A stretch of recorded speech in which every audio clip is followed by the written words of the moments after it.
সুখাসনে বসে রয়েছেন, সুখাসন থেকে এটাকে বলা অর্ধ মৎস্যেন্দ্রাসন। সুখাসন থেকে পাটাকে তুলে রাইট ঘূর্ণার কাছে এইভাবে রাখলেন। বোঝাতে পারছি?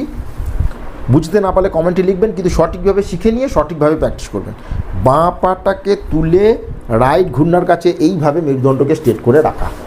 দেখা যাচ্ছে যে ঘূর্ণা তার মানে যে পা তার অপোজিট হ্যান্ড, লেফট ঘূর্ণা তো রাইট হ্যান্ড। বুক আর হাঁটুর মাঝ দিয়ে হাতকে এইভাবে নিয়ে গিয়ে এইভাবে, বোঝা যাচ্ছে? শুরুর দিকে অসুবিধা হলে আপনি এইভাবে ফুল শ্বাস নেওয়া হলো, শ্বাস ছেড়ে ধীরে ধীরে এইভাবে টুইস্ট করতে হবে। এখানে ধীরে ধীরে শ্বাস নিতে হবে, ধীরে ধীরে শ্বাসকে ছাড়তে হবে। এটাকে বলা হয় অর্ধ মৎস্যেন্দ্রাসন। এই অবস্থায় হোল্ড করলে কী হয়, আমরা কিডনিতে একটা টুইস্টের সৃষ্টি হয়। এটা হলো, কিন্তু ধীরে ধীরে করতে হবে, রেগুলার প্র্যাকটিস করতে হবে। এখন এইভাবে 1 সপ্তাহ থেকে 15 দিন প্র্যাকটিস করার পর, এটা হলো শুরুর দিকের অভ্যাস। এরপর বুক আর হাঁটুর মাছ দিয়ে এইভাবে নিয়ে গিয়ে আপনাকে ফুল অর্ধ মৎস্যেন্দ্রাসন, আপনাকে ফুল শ্বাস নেওয়া হলো এবং শ্বাস ছেড়ে এইভাবে গর্দানকে ঘুরিয়ে এখানে হোল্ড করতে হবে। এখানে আপনি 30 সেকেন্ড থেকে নিয়ে 1 মিনিট পর্যন্ত হোল্ড করবেন। এখানে ধীরে ধীরে শ্বাস নেবেন এবং ধীরে ধীরে শ্বাসকে ছাড়বেন। ফুল শ্বাস নিয়ে শ্বাস ছেড়ে রিল্যাক্স। এরপর অপোজিট পা, লেফট দিয়ে করেছিলাম, রাইট পাটাকে তুলে লেফট ঘূর্ণার কাছে মেরুদণ্ড স্ট্রেট এইভাবে। এটা হচ্ছে রাইট হাঁটু তো লেফট পা, লেফট হাত, যে পা তার অপোজিট হ্যান্ড, বুক আর হাঁটুর মাঝ দিয়ে এইভাবে। এবার শুরুর দিকে আপনার অসুবিধা হলে আপনি এইভাবে শ্বাস নিয়ে স্ট্রেচ করে এইভাবে, বোঝা গেছে? এটাকে বলে অর্ধ মৎস্যেন্দ্রাসন। কিডনির জন্য খুবই উপকারী আসন। শুরুর দিকে করতে অসুবিধা, কিন্তু আমি বলেছি রোগকে যদি কমপ্লিটলি কিওর করতে হয় তাহলে করতে অসুবিধা বললে হবে না, শিখে নিতে হবে এবং প্র্যাকটিস করতে হবে এবং কমপ্লিট এই পোস্টার আপনাকে নিয়ে আসতে হবে।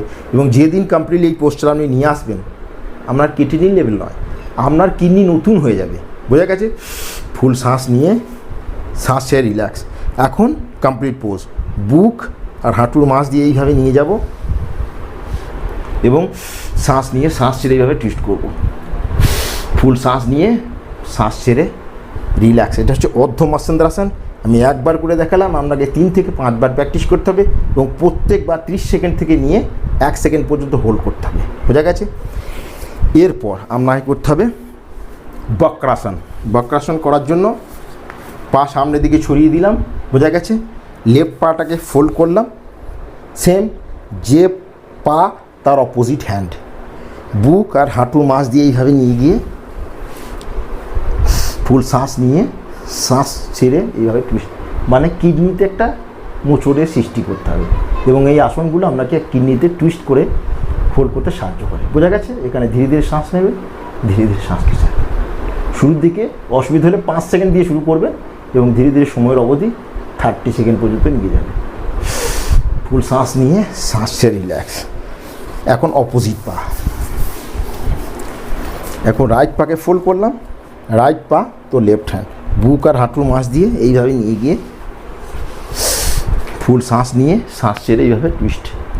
বোঝা গেছে? শুরুর দিকে যত সময় পারবেন তত সময় হোল্ড করবেন, ধীরে ধীরে সময় অবধি বাড়াতে থাকবেন এবং এটা প্র্যাকটিসের ফলেই সম্ভব। শ্বাস নিয়ে শ্বাস ছেড়ে রিল্যাক্স। লাস্ট আসন হচ্ছে বদ্ধাকোণাসন। এর জন্য দুটো পাকে একে অপরের সাথে এইভাবে লাগাতে হবে। বোঝা গেছে?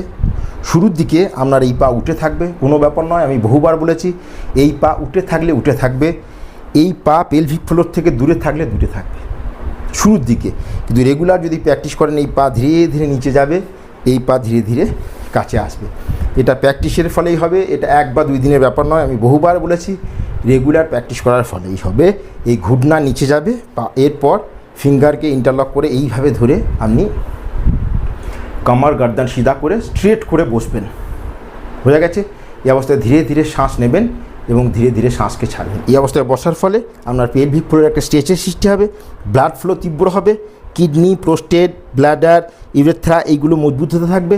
আর যেখানে ব্লাড ফ্লো সঠিকভাবে হবে সেখানে অর্গানগুলো ধীরে ধীরে ধীরে ধীরে 1 দিন নয় 2 দিন, আজ নয় কাল ধীরে ধীরে মজবুত হতে থাকবে। তো এইভাবে ধরে আপনি 2 মিনিট পর্যন্ত এই অবস্থায় আপনি হোল্ড করবেন। বোঝা গেছে? ধীরে ধীরে শ্বাস নেবেন, ধীরে ধীরে শ্বাসকে ছাড়বেন। এটা হলো বদ্রাসন। এরপর এইভাবে 2 মিনিট বসার পর আপনাকে করতে হবে তিতলি আসন বা বাটারফ্লাই পোজ। তিতলি আসন কেন? এইভাবে যেমন করে তিতলি বা বাটারফ্লাই প্রজাপতিরা পাংনাকে শেক করে, এইভাবে শেক করতে থাকবো। এইভাবে নয় কিন্তু, আমি আগেই বলেছি এইভাবে করলে আপনার pelvic joint, knee joint, ankle joint এগুলো মজবুত হবে।